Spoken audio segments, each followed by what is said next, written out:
I'm normally used to working with people on a one-to-one basis, so I'm way out of my comfort zone here, so you're just going to have to bear with me and hopefully I'll get through it. A wee bit about my background. I have a degree in sport and exercise science, studied at Loughborough over in England, and I came back here then and I did my postgraduate diploma and master's in nutrition in Coleraine. And before I came to the clinic here, I used to work in an obesity prevention project in the town.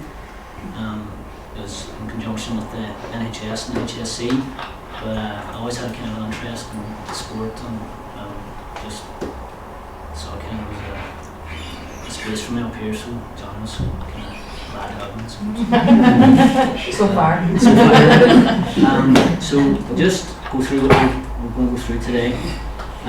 So because it's only a short talk, I've tried to kind of narrow down just the most pertinent information for you. So pretty much the most important kind of aspect is overall energy intake. Okay. If you haven't started to look at your food now as fuel for recovery and fuel to perform, you need to start looking at it like that now at the moment. Muscle glycogen and blood glucose are the most important energy substrates for muscle contraction. So above a certain energy intensity, at lower intensities it's predominantly fat, okay? But at higher intensities, substrate use changes from fat to more so to carbohydrate. So blood glucose, glucose being the simplest form of carbohydrate, okay? I'll get into more into the carbohydrate in a moment. Muscle glycogen is a polymer of glucose, so that's just a larger molecule that can be broken down into glucose. So fatigue during prolonged exercise is associated with glycogen depletion and reduced blood glucose concentration. So what you can infer from that is, obviously, if you approach an event with optimal glucose levels or optimal glycogen storage, you're going to be in a better position to perform. And then thirdly, in dehydration will impair performance as the body's ability to dissipate heat produced during exercise is decreased. Okay, so energy availability. Okay, so insufficient energy availability can result in decreased performance, increased risk of fatigue, injury and illness, prolonged recovery process, loss of muscle mass, and loss or failure to gain bone density, which will result in an increased risk of developing osteoporosis and increased risk of fracture. Okay, so there's a difference between energy availability and energy intake. Energy intake is your total caloric intake. Okay, energy availability is the energy that's left for other physiological functions once the energy cost of training is taken into account. This is important to understand. If you have an energy availability of less than 30 kilocalories per kilogram of body weight, it's associated with impairment of metabolic, hormonal and reproductive function and development of menstrual disorders in female athletes. Okay, so it's very important to be aware of that. And if you have any worries about that, I mean, enough we do dietary analysis here at JT Physiotherapy, so you can chat to myself or Anne-Marie about that. So the appropriate ranges for energy availability for various athletic purposes are just displayed in this table here. So maintenance of body size and mass, you should be aiming for about 45 kilocalories per kg of fat-free mass per day. Okay. If you're looking to decrease fat slightly, you can be in the range of 30 to 45, but never go below 30. It's dangerous to health. Okay, so you're looking for 45 or thereabouts. Okay, so a little bit about carbohydrates. Carbohydrates are sugars. Okay, so you see here monosaccharides and disaccharides. These are simple sugars. Okay, glucose being the preferred fuel again for the body for exercise, and that's monosaccharide, so it's the simplest form of sugar. Okay, disaccharide is just two monosaccharides joined together. So you'll see glucose there, maltose would be two molecules of glucose joined together. Fructose is another monosaccharide, but it's a little different than sugar. It's a fruit sugar. Okay. Galactose is a milk sugar. Then you move on to more complex ones, oligosaccharides. That's a chain of 3 to 10 or 3 to 9 monosaccharides from a maltodextrin, and then you move on to polysaccharides, which is your starch or your non-starch polysaccharides, which are just fiber. Okay. So it's a bit of a complicated looking, but all you need to understand, all you need to pay attention to is that SGLT1, so sodium dependent transporter 1, right, and GLUT5, okay, and this as well. So glucose can be transported at a rate of up to 60 grams per hour, okay.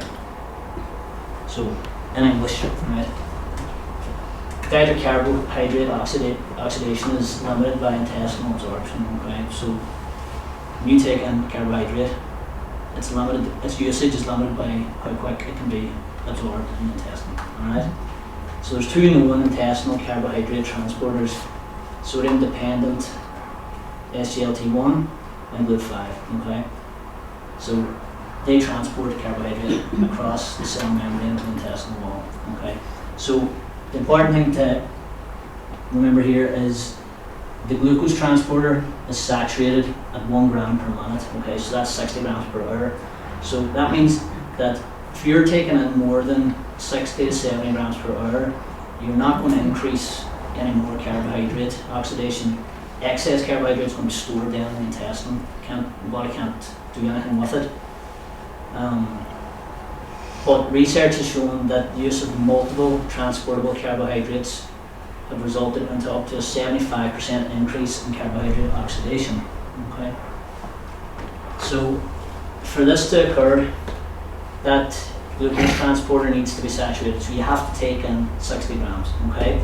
Then you can take an additional second carbohydrate, which will be fructose. So then that's the carbohydrate that's transported by GLUT5, so it's a secondary transporter.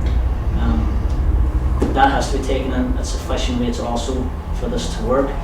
If these amounts are ingested, it gives you a ratio of about 2 to 1 glucose to fructose, and an intake of 90 grams per hour. Okay, so this is the recommended ratio. So studies have demonstrated that multiple transportable carbohydrates can result in improved performance over and above the performance enhancing effect of a carbohydrate drink with one single carbohydrate. So you're better if you're taking a gel or a drink. It's better to have multiple types of carbohydrate. Okay. So a bit about training the gut. So you're training for a marathon, you're training your cardiovascular system, your muscles. You'd hope you'd be able to train the gut too. So animal tests have shown that exposure to high carbohydrate diets can up-regulate intestinal carbohydrate transporters, but evidence is lacking in human tests. But in a study on oxidation rates, Cox concluded that oxidation rates were higher after a carbohydrate diet of 6.5 grams, so just slightly higher than the control diet of 5 grams after 28 days, which would suggest that the gut is adaptable and can be used as a practical method to increase exogenous carbohydrate, to increase dihydrated carbohydrate intake, basically. Okay, carb loading. All right, everybody knows what it is. Get it on there. Right. So the classic method was glycogen depletion by exhaustive exercise bout. So basically, an all-out bout of exercise, completely depleting glycogen. Then 6 days of no activity whatsoever. Okay, 3 days very high fat intake, no carbohydrate, and then 3 days high carbohydrate, no fat diet. Okay, so this works, but it's tough on the individual. But there's a lesser extreme version that takes into account tapering, as Teresa will be chatting about in a while. But as you're tapering down towards the event, you can increase your carbohydrate intake from about 50 to 60% to 80%, and that's going to result in the same levels of carbohydrate as the classic method. So it's not as intense on the body. Okay, so practical recommendations. Consuming drinks, gels, bars, selection should be determined by personal preference. So everybody's has their own individual preference, and everybody responds differently to these different fluids. You can adopt a mix and match strategy. It should be balanced with the fluid intake plan based on fluid needs. Solid fluids and highly concentrated carbohydrate solutions can reduce fluid absorption, so we just need to take that into account. And it's very important as well to practice this strategy for competition well in advance. Okay, so don't try anything new leading up to the marathon in the days before. Okay, so just a little bit on hydration. Okay, so dehydration, it's just about the physiology of it. So exercise increases muscle contraction, which then in turn increases heat production, which increases core body temperature. So the body responds by increasing the sweat rate to try and decrease core temperature, right? And that's perfect.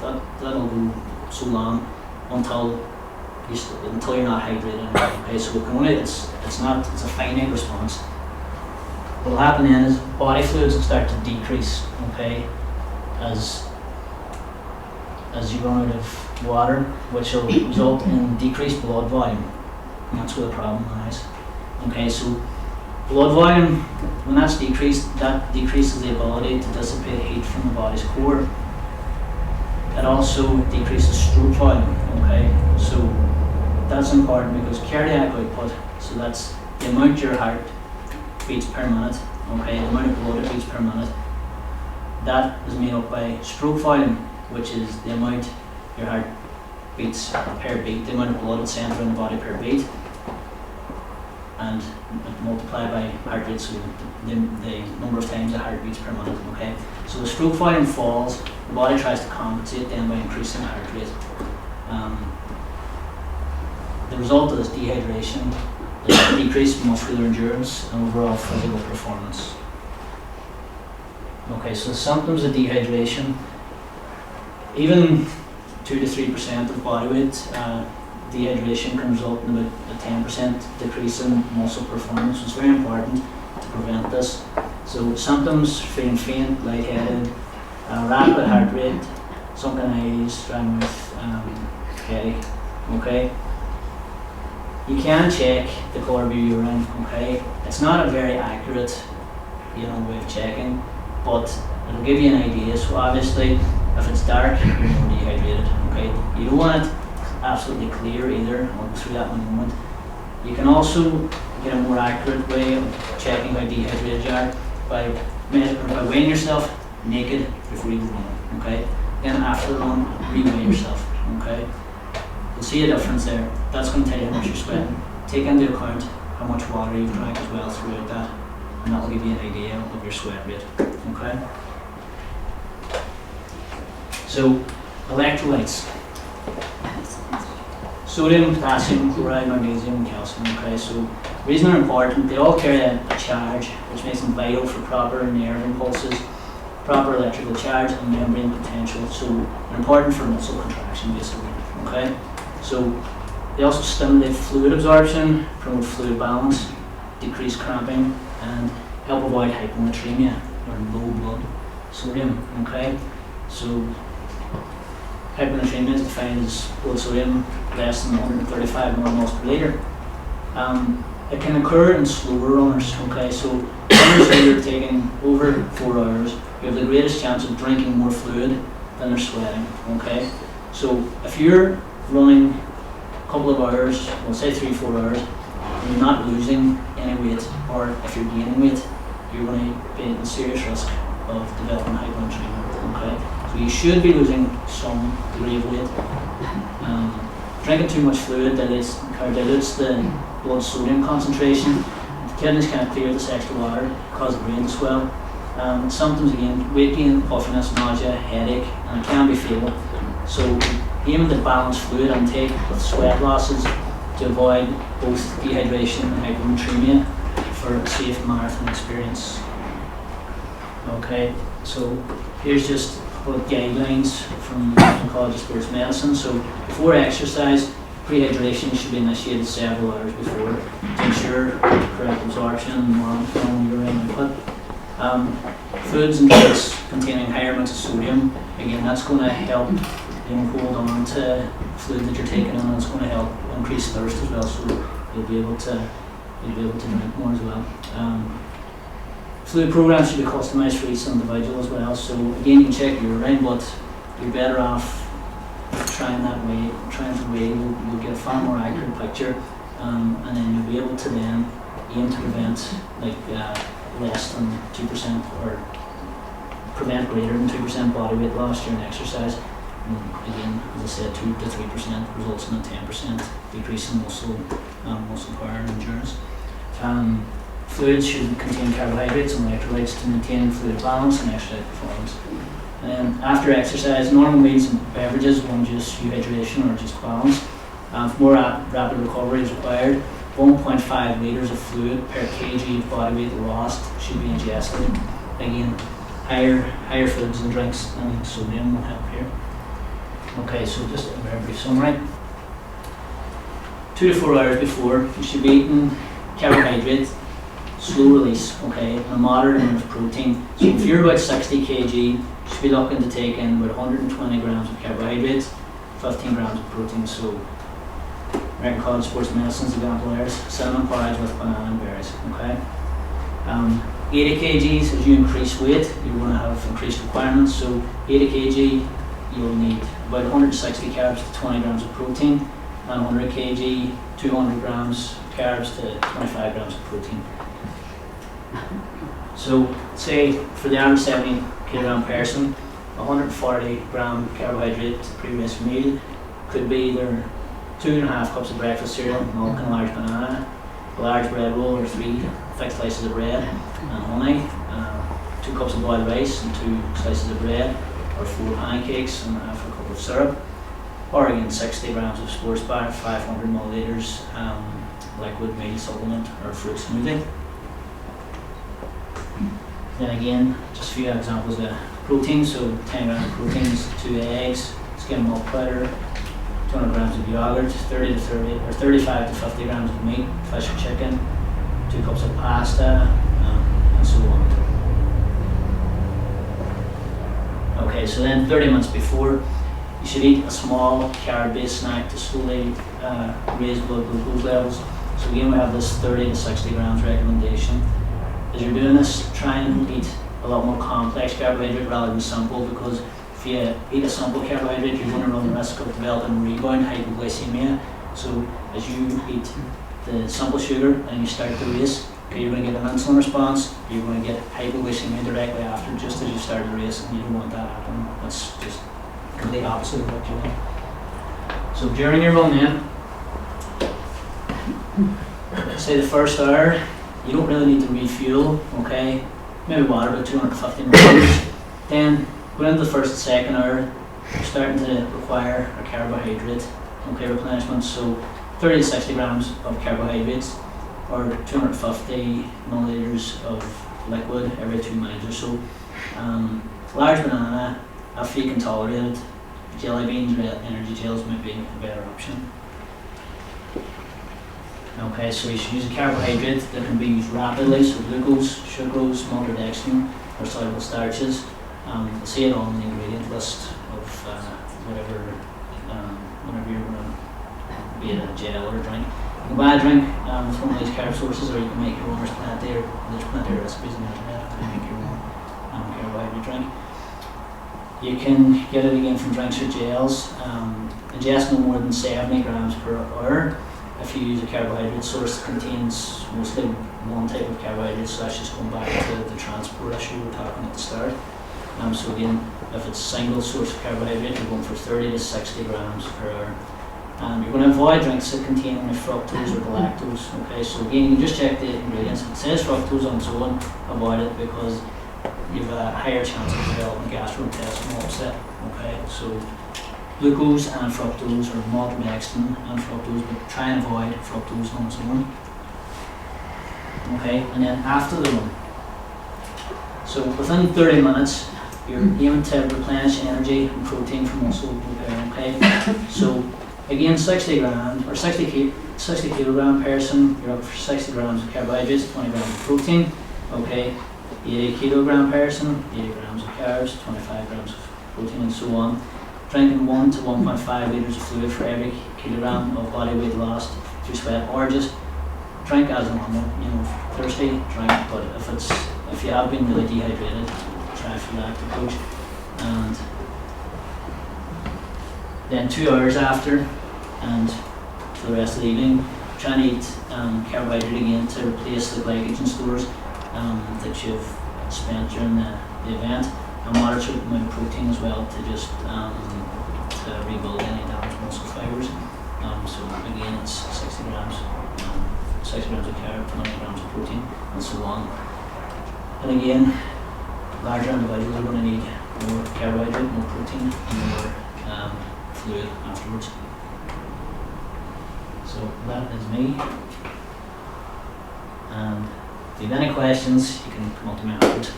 Alright, thank you. Thank you for the